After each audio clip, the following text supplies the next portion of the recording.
Assalamu alaikum, I'm Aisha and you're watching Samaa News. Here are today's headlines. The United States and Saudi Arabia carried out strikes against Iran-backed groups in Iraq, escalating tensions after drone attacks targeted Saudi oil facilities. Washington and Riyadh said the strikes hit sites used by Iran-aligned groups to coordinate attacks, while Saudi Arabia claimed its air defenses intercepted drones targeting oil installations in the eastern province. Iraq's Popular Mobilization Forces, PMF, condemned the strikes as a violation of sovereignty, reporting casualties and damage to facilities. Tehran denied involvement in the Saudi attacks and warned that blaming Iran could lead to a major miscalculation.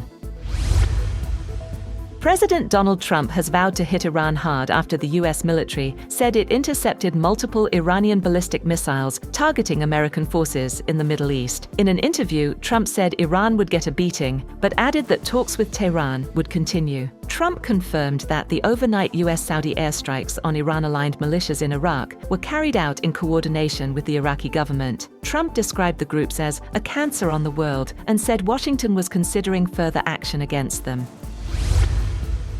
Iran's Islamic Revolutionary Guard Corps, IRGC, has claimed it targeted a U.S. military base and CENTCOM facility in Jordan with ballistic missiles, escalating tensions across the Middle East. The IRGC also claimed it stopped 3 oil tankers in the Strait of Hormuz after they ignored warnings. Jordan's military, however, said its air defenses intercepted and destroyed 5 Iranian missiles targeting its territory. Meanwhile, Iran has denied involvement in projectiles launched from Iraq towards Saudi Arabia, rejecting accusations that Tehran was behind recent attacks on the kingdom. An Iranian military official called the allegations a grave mistake and strongly denied any connection between Iran and projectiles fired from other countries at targets in Saudi Arabia. Similarly, Iran's foreign ministry condemned the US-Saudi strikes in Iraq, accusing Washington and Israel of trying to expand the war across the region. Tehran called the attacks a gross violation of the UN Charter and international law, warning that the conflict risks spreading further across West Asia. On the other hand, Iran's President Masoud Pezeshkian has urged Iranians to stand firm against what he described as the enemy, saying they must resist injustice and oppression. Pezeshkian also said Iran must not oppress its own citizens, claiming the country has proven itself a unique model of resistance. Oil prices have jumped as fighting resumes in the US-Israel war on Iran, raising fresh concerns over global oil supplies. Brent crude surged 6.7% to $87.55 a barrel, after swinging between $72 and $102 this month, amid uncertainty over shipping through the Middle East. Field Marshal Asim Munir has reaffirmed Pakistan's commitment to Kuwait and regional peace during a meeting with Kuwaiti Foreign Minister Sheikh Jarrah Jaber Al Ahmed Al Sabah. The two discussed regional security and matters of mutual interest, with Kuwait appreciating Pakistan's support for peace and stability. The Kuwaiti Foreign Minister also had separate meetings with Prime Minister Shehbaz Sharif and Foreign Minister Ishaq Dar. During the meeting, Prime Minister Sharif reaffirmed Pakistan's solidarity with Kuwait and strongly condemned attacks on Kuwait and other Gulf states. On the other hand, Yemen's Houthi group is reportedly considering imposing fees on commercial ships using the southern Red Sea. The move would target traffic through the Bab el-Mandeb, a vital gateway for global trade. The Houthis had last week declared a naval blockade of Saudi Arabia, raising fresh concerns over energy supplies and shipping.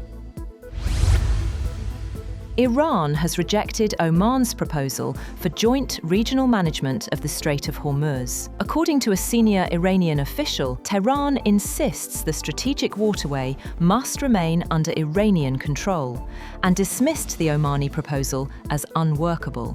The decision deals a setback to efforts aimed at easing tensions over the vital shipping route, which is key to global energy supplies. United Nations experts have concluded that Boeing 727 aircraft identified in a Reuters investigation were used to transport fighters, weapons and drones for Sudan's Rapid Support Forces. According to a draft UN report, the aircraft carried RSF personnel, mercenaries and military equipment, including drones and weapons. The findings add to international scrutiny of the RSF, which UN investigators have accused of committing genocide in Sudan's Darfur region. Iran is reportedly set to receive hundreds of Chinese-made shoulder-fired air defense missile systems as Tehran seeks to strengthen its military capabilities after months of conflict with the United States and Israel. Sources said the reported deal involves 300 to 400 manpads, including QW-12 and FN-16 missiles, valued at around $60 million to $70 million. China rejected the claims as completely groundless, while Pakistan's military also denied involvement in any transfer of Chinese air defense weapons to Iran. The death toll from a powerful earthquake in southern Japan has risen to 13 as rescuers search for people trapped under collapsed buildings and rubble. The 7.1 magnitude quake struck Kumamoto Prefecture, damaging infrastructure, cutting power, and triggering large-scale rescue operations. 8 people were pulled alive from a partially collapsed shopping mall, where 2 women in their 20s were killed following an explosion. Around 20 to 30 mall workers remain missing, according to NHK, while firefighters, police, and military personnel continue rescue efforts. Authorities are investigating a possible gas explosion at the site. That's all for now. For more updates, visit www.samaa.tv. Thank you for watching Samaa News.